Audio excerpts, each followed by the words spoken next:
So first of all, President Müller, thank you so much for joining with me this morning during Monday Easter morning.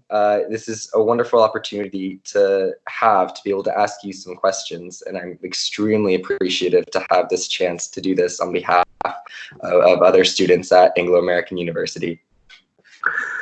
Well, thank you, Joseph. I want to thank you for the opportunity to have me here for the interview, because I was really looking forward to having the chance of talking to the students, and you suggested that this would be a way which I welcomed very much, and I'm glad that we now have this opportunity to talk not only between the two of us, but also via this internet, also through all the students who would be interested, hopefully, in listening to me.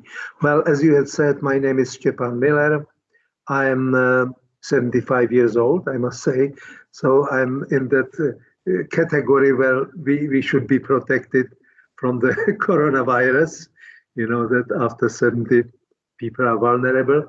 But that's not the main reason that I am 75. I think I have some relatively long professional life, during which I was not only part of serving in business. I was chairman of the board of one investment banking for 11 years, actually member and chairman. I wasn't chairman for all those 11 years, only toward the end. So I have both some experience from business. I was leading two schools, two universities, University of Economics, VSE, as you know, here in Prague. I was at that time probably the youngest rector or president of a university, and that was during the times when everything was changing. After the Velvet Revolution, there were many changes going on at the VSE, and I think I was part of the changes that I was its first president.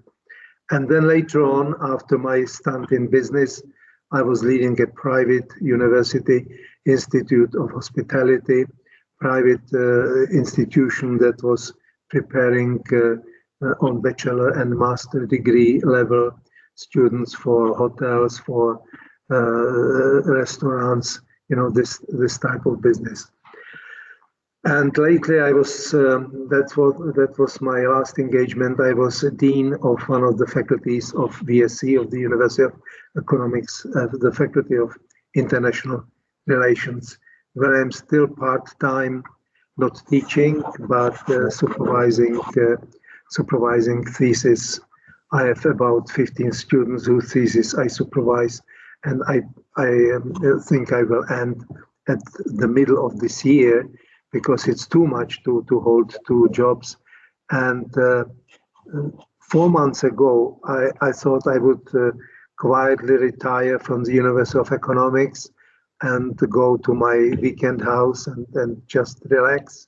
Then I was approached by the chairman of the board of AAU, board of trustees of the AAU, and he told me about your president leaving for a bank job, and the AAU was left without a president. So he suggested to me to be an acting president for a year. Now, this doesn't mean, when I say for a year, that this is the time horizon that I'm going to care about the AAU. I have been on and off with AAU for past 25 years. I was on the board of trustees many years ago. I was chairman of the board some 20 years ago. I was teaching here while AAU was still at Lázeňská Street. So my association with AAU is very long. I would say successful, if you wish, or if I may say so.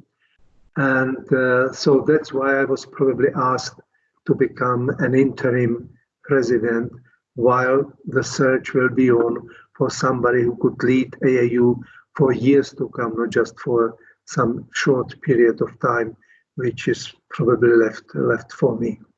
But my heart is with the AAU, and I really wish only the best. I said so. Sorry, I'm too long. I know. Ask your questions. No, don't worry. That's perfectly great. I think it's fantastic to hear about your background and how long you've been aligned with the vision and the future of AAU. For so many decades, you've been a part of the process of bringing us to someplace and growing and being a part of our advancement as a university and as a community. So it's wonderful to hear that. And you joined AAU as acting president this January. Is that correct? That's correct. That's correct. That's great to know. 103 days ago. Yes, yeah. Quite good timing to have our phone conversation now. What I will say very quickly before I ask any questions is that sadly, because of quarantine situation and symptoms of the coronavirus here in the Czech Republic, we're having to conduct our interview through this unpreferred, let me say, method, which we're not in person, but have to do this via video, which is amazing. But of course, with every other Wi-Fi connection ever, at times this may blur or go in and out, or a voice might glitch. And in that case, if I hear it, I'll ask you just to repeat a question in the rare case that happens. But just for you to know, and anybody who's watching, to be prepared as well. So what I want to do is just ask a couple questions that have especially been raised by students during this time period, and reflect some things which I feel like students are feeling within our university during especially this more chaotic time where we're being separated, where there's social distancing, where we're not on campus, and integrating our community and making us feel as if we're in a university all together has definitely never been at its most challenging time, right, to share this sentiment. So if I can ask, for students feeling personal burdens, emotional and financial, during the quarantine due to either being out of work or just being separated from their families, what would you say to them? And could you share what action is taking for their interests and well-being in the long term? Well, now the connection is not too good. So I did understand your question, but the connection was cut and interrupted for moments. But anyways, to answer your question, I think we all, not just me, but we all at the management of the university, and I'm sure teachers, staff, everybody as well, we sympathize with the students, because we understand that for them, it really is very unexpected interruption into their standard student life, when some of them had to leave very unexpectedly home. Some of them stayed here in a quarantine, and all of those who stayed were cut from their standard connections. They, as you suggested, some of them lost their jobs, so they didn't know how they are going to, they would be supporting themselves. Some, they couldn't go and see their friends because of the quarantine and ban on assembling together. So it is a very straining time for especially young people, but believe me, on all of us. Some students, and we have had emails coming mostly from students, but also from some distressed faculty, because they were afraid that meeting the students just before the ban on schools was, and some students did get the coronavirus disease. So they were afraid, will we also pass the disease onto our families? What's going to happen? So it was very stressful for everybody. But I think we approached that problem from the very beginning directly. When one of our teachers was coming from South Korea, even before the ban, we told him right away, please stay at home, teach from home. We arranged for that. That was before the virtual classes. So he taught for 2 weeks from his home. When one of our vice presidents, who was at that time teaching in Italy, came, we sent him directly to quarantine, self-imposed quarantine, again, before it was done by governmental decree. So I think we were trying to do our best, and fortunately, we had the Dean of Students, Anna Hernandez-Blackstead, who did a fantastic job. And I don't know whether you had a chance to see a letter I sent to the staff and faculty at the end of March, where I used that comparison which some politicians used, that we are at war, and at war you have heroes. And I mentioned Anne as one of the heroes because nobody can imagine how many emails she had to answer, how distressed people she had to soothe and to talk to and calm them down. That was fantastic job she did. Not to mention that she was also the spirit of our coronavirus fight when she was issuing daily coronavirus bulletins, what's going on, how we should behave, what we should do. So that's one of the heroes. I pointed out the other heroes were the people from the virtual task force. It was led by Joshua Hayden and Richard Olehla, and they prepared practically within days the whole school. They transformed from in-person teaching to virtual teaching. Now, I don't know whether you can imagine and admire enough how in 2 days they went from personal teaching to synchronous teaching. And because those days already a number of our students were abroad at home, and of course there was a problem with time zones. So within that week we got, thanks to moving the midterm break a little bit upward, during that break they managed to change the synchronous teaching to asynchronous. Again, that's an achievement which I think no other school can really claim. And I know how it went at the University of Economics, because I'm getting news from there. I'm still one of the teachers there, and it took them much longer. And they are using the same system as we are, that is Microsoft Teams. So we are not behind by using the system. And many schools just made it easy on themselves, just letting teachers to send students some assignments and ask the students at the end of the week to send the assignments filled back, and that was it. So I think we really are trying. Sorry.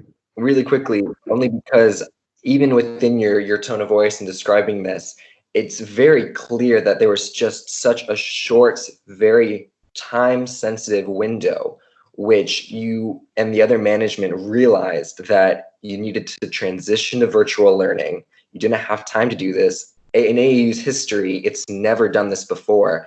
Really, was it 1 week, 2 weeks, 3 weeks? How long did you have before you needed to get it set up and get it out? Well, it was 2 days. On Tuesday, March 11th, we learned that the school is going to be closed. So we realized that students cannot come to classes anymore. So we had Wednesday and Thursday to prepare synchronous teaching. And on Friday, March 13th, the first classes were already taught online. Yeah. Then we had a week of respite for preparing the asynchronous teaching, because many students were complaining that they cannot wake up at 5 o'clock in the morning to listen to lectures. So we realized that, and within a week, the virtual team force prepared this transformation from synchronous to asynchronous. I think it's an achievement which probably only later on will be duly appreciated, because it's almost unheard of. Yeah, absolutely. Especially in an unprecedented situation like this, it's amazing how easily it appeared. I think as a student, to have our transition to virtual learning, where within the week it was working as usual and as expected. I think that was it's hard to appreciate because from the outside, it seems to be such a smooth, easy transition that you guys might have been planning it a month before and haven't actually done this in just a couple of days. No, that was coronavirus that really pushed us into this. And in that sense, the virus did a good job, because otherwise we probably would have procrastinated and it would have taken us, I don't know, weeks or perhaps even months. But we knew that it had to be done now, and it had to be done within few days. Obviously, we're still transitioning. There's still a lot of adaptations happening and amendments that are being changed as we're figuring out how to work with virtual learning and how this affects the students, right, and their ability to learn or show their academic outcomes. A recent news that we all received in the past week was that students are allowed to have the option to choose to be graded with a pass-fail grade rather than a letter grade in up to 5 of their individual courses. Could you tell me a little bit about what went into making this decision and perhaps why you decided to take it? Well, we realize that it's a big hardship, not only on students, but on teachers as well, because I didn't mention that as yet. But one thing is to prepare it, and the other one is to implement it. And that was the task for the teachers. And I think the majority of them did also some fantastic job. But of course, if you have your course prepared, you have your syllabi, they are geared to something completely different from online teaching. So they had to adjust also their syllabi to online teaching. And I think in a vast majority, they managed, and students hopefully won't be complaining. But at the same time, while saying this, we have to admit that to have a standard in-person teaching is still, until we get very much used to it, still different from online teaching. And to try to judge and to grade the students' work the same way as you do during online teaching would be probably unfair. So we decided that the students, but they have the opportunity, they don't have to. But if they opt for pass-fail option, they have to apply that. I think there is a time limit. I'm sorry, I didn't talk to my colleagues. Really the last week of April.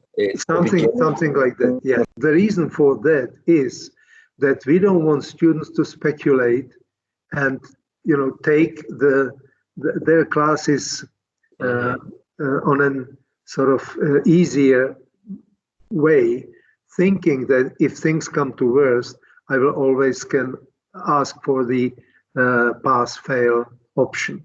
So they have to decide earlier, and if they want to be graded by letter grade, they have to last till the end, and then they will get the letter grade.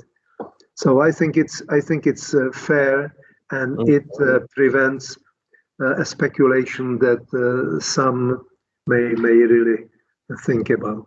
Absolutely. One of the key things that us within the Student Council have been hearing, and what really went into the heart and soul of the proposal we had, kind of outlining student issues, was this key burden on the ability of students to learn in certain conditions, to show what they learn, and of course be able to reflect what they would normally achieve, given the fact that they're in quarantine and they've got additional mental and emotional distress. So I think that for those students who feel as if this semester is not going to be an accurate portrayal of what they would usually be able to achieve, this kind of sets their mind at ease to know that this doesn't have to tarnish or tank their GPA because of this crisis we're all experiencing. Exactly. But I think this perhaps transitions rather well into the second question I had for you. And this ties in a bit more to the virtual learning we were speaking about, but there's these students who are feeling challenged with this new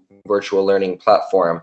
how have you and your teams been able to take into account the challenges to their ability to learn in the sense of your discussions, such as task forces you've incorporated or new methods you've come up with to reach out to students, to hear what they're experiencing and to be able to empathize with their positions? Well, this question would probably be more for my colleagues to answer, because as I said, I'm not such an expert in virtual learning. Yeah. But from what I understand, the reason to select only two of the applications, that is the MS Teams and Neo, was to not to let all the other platforms to meddle in the way and complicate the situation. So all the students as well as teachers are asked to stick only to Teams and Neo, and everything that needs to be done will be done on these two platforms. Yeah. So I hope that this is, I'm not sure whether this explanation, says everything about the question, but I can find out, of course, from my colleagues later. Yeah, well, you've been able to form the faculty virtual task force as one example I know of that has been working solely with the priority to ease the transition to virtual learning, not just for students, but for professors as well, for our faculty to be able That's correct. And they prioritize that. And I know that akin to this, the student virtual task force is trying to focus as well on students and raise student concerns in meetings and things like this. So I understand that that communication has been something which has been really empowered to make sure that there isn't any missing links or lack of understanding for one of the parts of our community. That was the main goal to achieve this, to clarify on what platform, how, and where are the limits of that teaching. I'm sure that this virtual classrooms will be improving, by month. But we had to start somehow, and when you suddenly start something completely new, it's hardly perfect all the time. So we apologize for some shortcomings, but they are gradually, not improving if it's shortcomings, but pushed away. Yeah, sometimes. Yeah. I haven't spoken on a regular basis English for quite a few years. So even after 3 months of speaking all the time only English, my vocabulary is still not rich enough to express everything that I would like to. I think this is a really nice time to be able to lead into another question, to kind of talk a little bit more about, what students are experiencing, right? So their personal experiences, and of course, as a result of the coronavirus, the implications of the recent economics and the recent job losses, things like this, that has financially burdened students, as it has everybody around the world right now. So for students who feel especially burdened now, and they may not take into full account the immediacy and the short time AAU had to transition to virtual learning. And so in their minds, they're thinking, these classes are not what I expected, right? I paid my tuition this semester for in-person classes with a professor and this physicality to it. My tuition isn't paying for that full experience that I thought that I would get. And for some, this is a subjectively worse learning condition because of how they can interact online. And they also believe that perhaps their professors have less of an ability to teach them. How has AAU accounted for their experiences moving forward to make the best out of this bad situation we're all in, and to take into account their finances while also making decisions to change tuition in the future and things like this? Mm-hmm. Well, it's very unfortunate that the coronavirus struck at this time, but there is nothing we can do with it. We simply have to accept it as a fact, and it struck on everybody, not just students, but of course they are hit the worst. We were in a situation where, as management, we had to think in a longer horizon than students would usually think. They think in 2-3 years, depending on which year they are of their studies. But we have to think on the long-term viability of the institution. That was why we started to prepare the increase in tuition already before the coronavirus struck. It wasn't a reaction to the coronavirus, but we knew that we cannot keep the tuition the way it has been in the past 5 years. The tuition hasn't raised in 5 years since 2016. And if you imagine what had happened in the meantime, in those 4 years, I should say, 2016, how the inflation and everything went up. It was not a good management thinking to keep the tuition the way it was in 2016. And I just put it here on a piece of paper so that I would have the precise figures. We divided the tuition increase into 3 categories. The first one is those who were enrolled before fall 2016. So those are the people who are really at AAU for 5 years. I'm not saying, I don't know why. It may be that they are working, it may be that they have to interrupt their studies, but the fact is that they would be paying, if we wouldn't increase the tuition, 25% less than the students who joined now.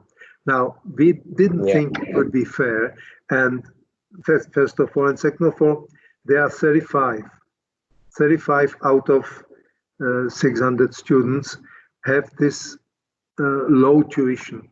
So their tuition was increased by 15%. Those who joined between fall 2016 and summer 2019 had a 10% increase, and only those who joined after fall 2019 and onward, they have only 5% increase. I don't think it's a prohibitive increase in tuition, but I realize that if you lose your job, if you have a financial hardship all of a sudden, then every dollar counts. But that we didn't know when we were preparing the increase. We were really following the longer term strategy to keep the AAU for a longer time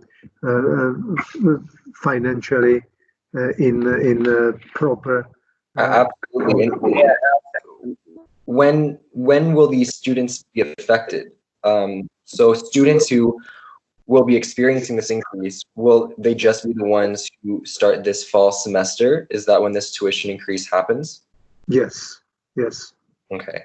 So yes. this would be this increase would be expected to be paid in August, I believe. That would be more expected. So that would be about 4-5 months from now. However, there is one thing, because that's something which we didn't count with, and it in a way is helping students a lot, and that's the movement of the exchange rate between dollar or any hard currency and Czech crown.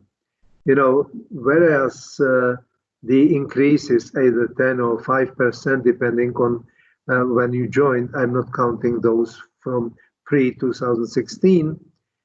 If you pay now, you'll be in dollars or in euros, you'll be paying even less than the tuition would be otherwise without the increase. That's because of the exchange of the depreciation of the Czech crown. So those who would pay now wouldn't really feel the increase of the tuition practically at all. How the exchange rate is going to develop, I have no idea. Nobody knows. It may, be so that the Czech crown will depreciate even more. But even at this current moment, if you pay the tuition, you are basically saving on the tuition that you would have to pay after the increase.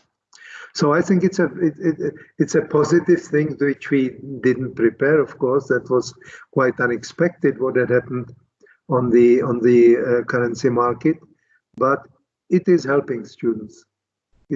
Yeah, absolutely, absolutely. The timing has been good and bad in the way that we received this news, perhaps in a more stressful time period, but we won't be affected by it for another several months, which will be required I must say that the positive news is only for those who can pay in hard currency, in dollars, euros, the British pounds.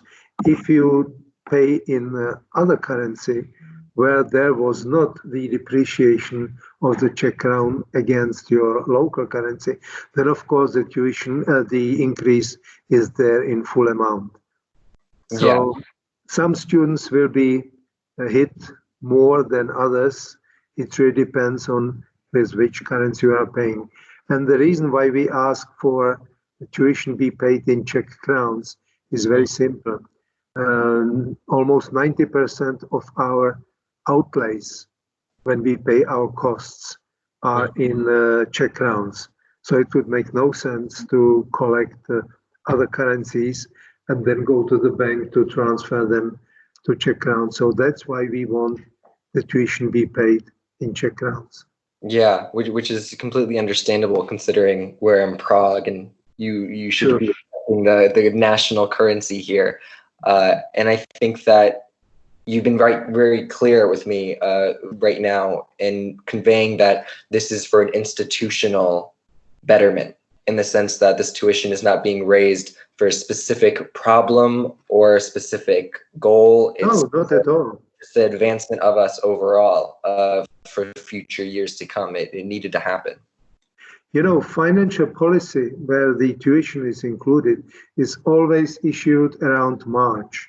So when we started to prepare it, it was February, probably, I don't remember now, but the fact is that it was prior to coronavirus crisis, so we had no idea that these two will coincide, that our financial policy and coronavirus will be issued practically at the same time.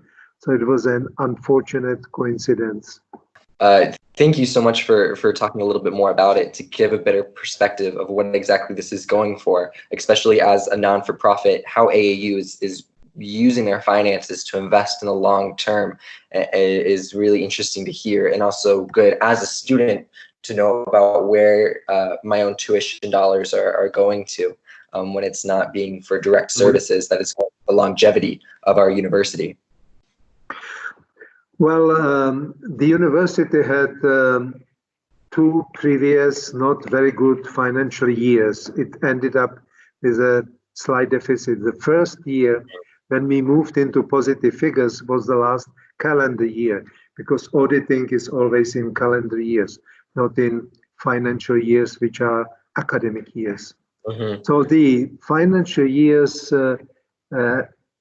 17-18 ended in a not big, but a slight deficit. Year 2019 was the first one when we ended with some positive figures, and for the first time, teachers received some bonus. Before that, for many years, there was no increase in salaries, there were no bonuses, because the school was running at a, I would say, flat budget, so we couldn't afford to spend any more money. The moment we earned some surplus, I want to call profit because it didn't go to anybody, but surplus, then we distributed it among teachers, because they are the ones who really keep the name, the image of the school very high. But I understand that they are not very happy, because they also didn't have an increase in their salaries for the past 5 years or how many. But as a prudent management, we cannot just raise salaries if we are not sure how the next 2 or even 3 years are going to be like. So when we have, and I'm sure that the school will have that 2 or 3 years with very positive balance, then we of course will be also increasing teachers' remuneration. But I can assure you that there are no increases in salaries of staff and administration, because we are not increasing the mandatory outlays. The moment you increase the salary, you have to keep it year after year after year. And if you are not sure whether you'll have positive result, you are simply putting yourself in risk by increasing salaries. Giving bonuses is something different. If you have a surplus, you can distribute it to those who deserve it in bonuses, and that's fine. But the fact is that the school is putting everything that's earned as surplus back into the school as bonuses or improving the conditions. For instance, some students were complaining that online teaching is cheaper than in person. Yeah. Well, once it's already established, I would say it perhaps is. But just imagine what we had to do in order to do the transformation. We had to buy about 50 notebooks that were distributed to those who didn't have them. I mean teachers, even adjunct teachers, because not everybody had a notebook that would be capable of receiving the new applications. So we had to buy new cameras. We had to buy multiple licenses for these applications. So the costs were relatively quite high, and it certainly would offset if there was any savings, like students suggested, energy, for instance, in the building. But you still had to have people there, at least the minimum number of people who were running the servers, who were running the reception, who were running, the phone answering service. Yeah. So it's not that easy. So we didn't really save any money on this transfer, but in the future we hope that yes, there may be some savings, and as such, I'm sure that management will think into letting these savings go also into the possibilities of that students would also profit from it. Well, I'd also imagine that when you, of course, first started the semester, like everybody else, nobody expected this transition to happen. And like all universities, AAU functions in that the money you receive semester by semester isn't just to cover that semester. It's to go into investments for the academic year or for the next year. So there isn't exactly this overflow of money that you receive during a semester from students that would possibly be able to, just sit there and then be able to return to students because of this transition, while it goes actually into the reinvestment into the university as a nonprofit. Exactly. Thank you so much for talking a little bit more about the tuition and where that exactly goes. I think that this really helps a lot of students who are trying to think about why this would be, and in addition to the poor timing given everyone's circumstances, that this would be news, even though it won't go into effect until several months from now. I think it's really wonderful to hear about what we're doing to better our own university moving forward, because that benefits everybody, students who will be graduating, students who still have 2 years left, for faculty and for staff as well. It's very, very nice to hear. I think that perhaps on a very last note, because I don't want to take up too much of your holiday time, I'd love to just ask you, what's next? What are you and your teams thinking about for the following year and for the future of AAU, despite the harsh circumstances we're in what ways could we perhaps be reinventing ourselves or catering more to faculty or any of this? what are some future goals, if you could share any? That's a very tough question, because we are there are so many uncertainties that it's difficult to speak of them. But one thing I would like to stress, I think that's it, and that's really the key thing for me. It's very important that we all try to pull together, that we are on the same boat.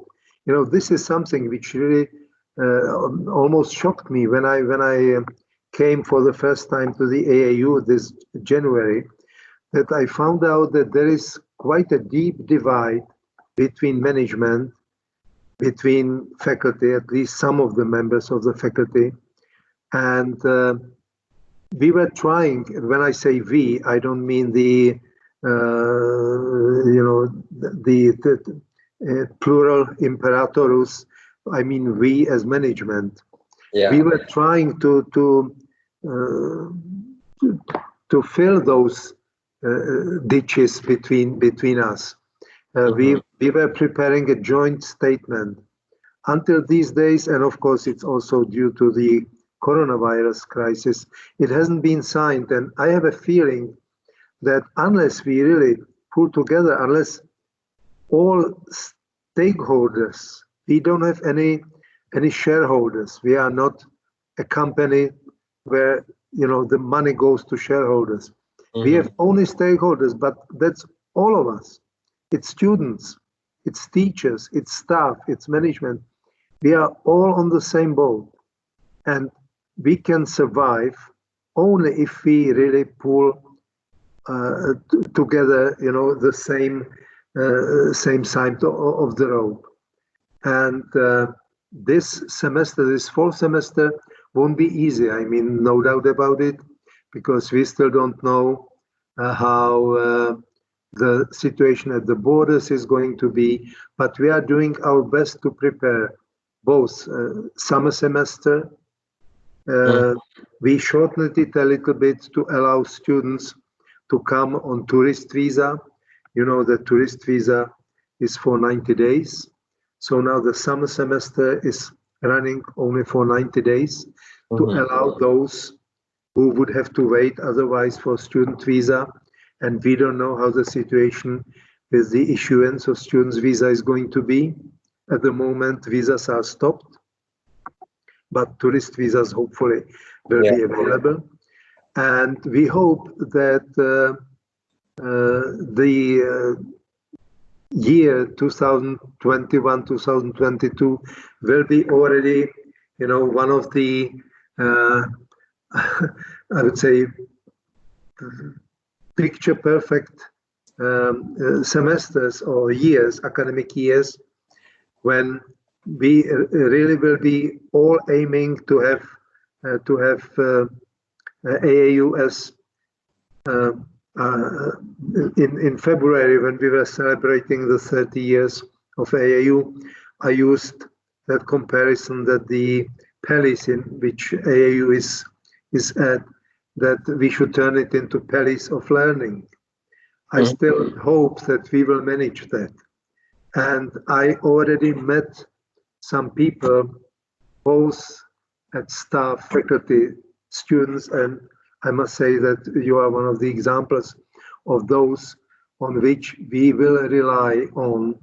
And I'm very sorry that I know that you will be already graduating, but I'm sure that you have other people like yourself, both at the student council and among students at large, who will be willing to help us to get the AAU to be really the prime example of a liberal private university, a small one, which dwells on excellence of teaching. And there is a lot of history in education in this region. If you look back at Charles University, 14th century, one of the oldest universities in Europe, but even 30 years of AAU is already meaningful. And we had Comenius, that excellent educator. I don't know whether it's generally known that Comenius was asked to become the first president of Harvard University. When Harvard was founded, they were looking for somebody who had a big name, and they came to Comenius, who was a educator in this region, in the Kingdom of Bohemia, and they asked him to come. Well, he didn't. There could have been a footstep at the Harvard University as well.